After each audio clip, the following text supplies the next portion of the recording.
These tariffs will drastically impact the Toronto real estate market. Let me explain.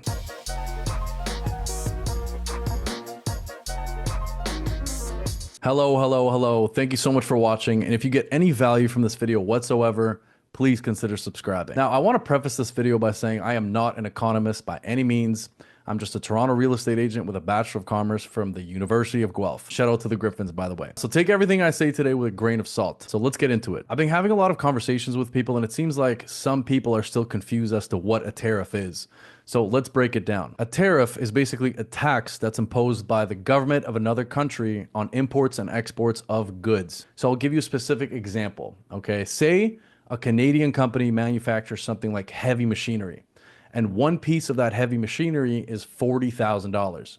Now, if a company from the States buys that piece of machinery, they're going to get hit with this 25% tariff. So instead of $40,000, they'll be paying $50,000, which is quite a leap. On a side note, I think this kind of does make sense. Obviously, as a government, you want that money to stay in the country's economy, but that's not a video that we're doing right now. We're talking about Toronto real estate. So let's get right back into it. I think that this will drastically affect the number of exports that we're going to be sending to the States. Obviously, if you're a US company, you don't want to pay 25% on top of whatever you're paying just because something is made in Canada. That'll force a lot of those companies to shop within the States or within other countries that they're not imposing tariffs on. So if that starts to happen at a significantly higher volume, it's going to mean that there's going to be less demand, less stuff sold, less business, and in turn, less employees, which brings me to my first point.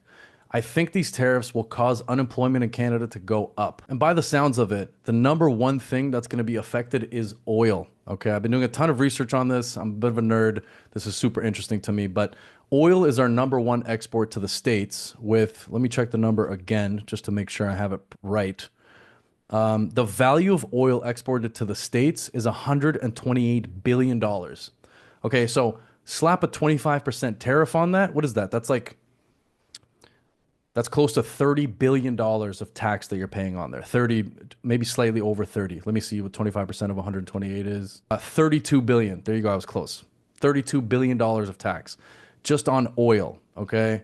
How many jobs are going to be affected there? And just to go down this list, I'm just going to tell you the top exports from Canada to the US. So number one is oil, 128 billion. Number two is vehicles other than railway and tramway at 58 billion. Machinery, nuclear reactors, boilers, 33 billion. Commodities not specified according to kind. Not sure what that means, 20 billion. Plastics, pearls, precious stones, metals, 12 billion. Electrical, electronic equipment, wood, aluminum, iron and steel, aircraft. Anyways, the list goes on and on.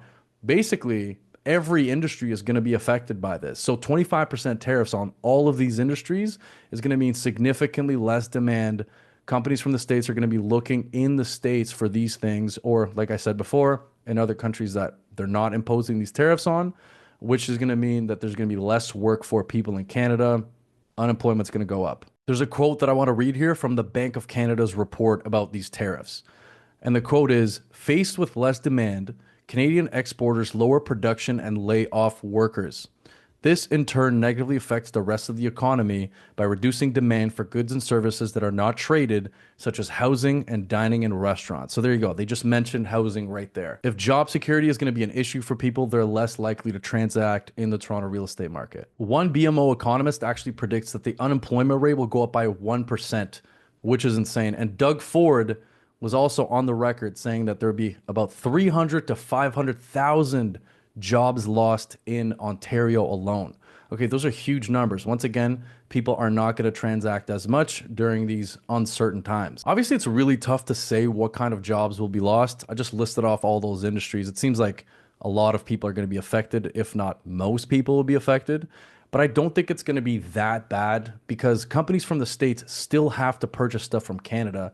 And I think the way to offset that is if, these Canadian companies start maybe lowering their prices a little bit to offset those tariffs. So I don't think it's going to be quite that drastic, 300 to 500,000 jobs lost. But I do think it'll definitely have an impact. Nevertheless, if you're a little bit worried about your job safety, you're not as likely to buy a big property. Having said that, I think that people who are in highly professional roles, so doctors, lawyers, engineers, software people, IT people, won't be affected as much just because, they have significantly more job security. Like me personally, I work with a lot of high income earners who have a lot of equity in their property, whether they've built it up in their condo or, one of their other properties over time, and they tend to have a little bit more savings. So I think that neighborhoods will be affected differently because like I keep saying, those desirable neighborhoods in the city of Toronto won't be affected nearly as much as the rest of the city because a lot of those people that transact in those neighborhoods, they have job security, they have money saved, and they're more likely to keep transacting. So there's no way the real estate market's going to come to a halt in Toronto. I'll give you a specific example. One of my colleagues just sold a property today and she had 11 offers on this property. It sold for like $400,000 over asking. Most of those offers were clean, meaning no financing condition, no inspection conditions. And that means only one person actually got that property. So there are still 10 buyers at that specific price point from like 1.4 to 1.7 million dollars that is still looking in the market. And I don't think those sorts of people are just going to go away and evaporate based on these tariffs. The situation kind of reminds me of those COVID real estate times. I don't know if you guys remember, but everyone thought the Toronto real estate market would come to a complete halt. And it did maybe for a couple of weeks, but then transaction just blew up and the market got red hot from like 2020, 2021, and the beginning of 2022. The prices are still not back up to what was happening in 2021, 2022. Another thing I'll mention is that Canada is threatening to retaliate with tariffs on their own. So things might get a little bit more expensive for us as well. I'll give you a specific example just because it's freezing cold outside. Things like fruit will be significantly more expensive. We don't have much fruit here. It's winter. We can't really grow it here. We get a ton of fruit from the States. So things like that will start to get more and more expensive. Now, the Bank of Canada actually mapped out different ways that these tariffs will impact us. I'm going to put a link at the bottom of this video so you guys can go through that whole document yourselves if you want to. That's what I've been doing. But in the best case scenario, they're saying that Canada's GDP will come down 2.2% lower than initially predicted. And in the worst case scenario, it might come down 3%. And if it comes down 2.5%, and this is a big deal, unfortunately, that will cause the Canadian economy to go into a recession. Okay? Not good news. So the last time we were in a weird situation like this, what did the Bank of Canada do?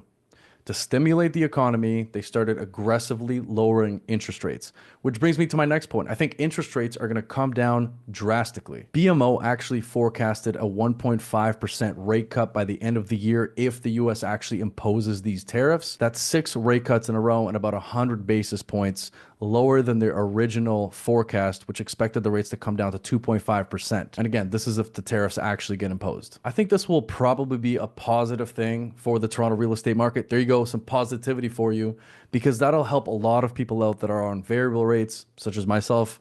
One of my properties is on a variable rate. So that'll really help with the mortgage payments. It might also give people that needed push to come into the market, people that have been kind of sitting on the side to see what happens. And if the rates come down enough, maybe they can afford a little bit more and are willing to take that chance despite these tariffs. So I think in the short term, this will be a positive thing for the Toronto real estate market. Now back to the negative for a second. Unfortunately, the Bank of Canada is predicting for inflation to go back up. And the last time inflation was super high was during COVID. And what did the Bank of Canada do? You guessed it. They brought their rates all the way back up. House prices were through the roof. Inflation was super high, 2020, 2021, at the beginning of 2022. Those prices were the highest they've ever been. So the government basically decided to bring up the interest rates again, and that actually did lower inflation. So could we see a similar situation with the Toronto real estate market that we had during those COVID times? Possibly. This is going to be interesting. All of this becomes very confusing. But one thing I can tell you from being on the ground level of the Toronto real estate market for nearly a decade, averaging about 30 deals a year on the buy and sell side, is that no matter what, people are going to continue to transact, especially if you have job security and if you have a bit of savings. People are not going to just stop transacting in the market. That's what everyone thought was going to happen during COVID, and it did not happen. And you know what they say, recessions and times of economic downturn bring the best possible opportunities. So I guarantee you there will be plenty of people that capitalize on the situation, that capitalize on these next couple of years. Whether it's somebody who's been sitting on the sidelines, who has a bit of job security, that's been saving up for a while, has a high income, they'll get into the market, or whether it's somebody who wants to invest, buy a secondary property, a tertiary property. So people will definitely capitalize on this. And if you're interested in making a move, as always, give me a call or send me a message. I'll help you every step of the way. Thank you so much for watching. If you got any value from this video whatsoever, please consider subscribing. It's actually the second time I had to re-record this entire video because the first time the sound was coming from my camera. I got a new camera.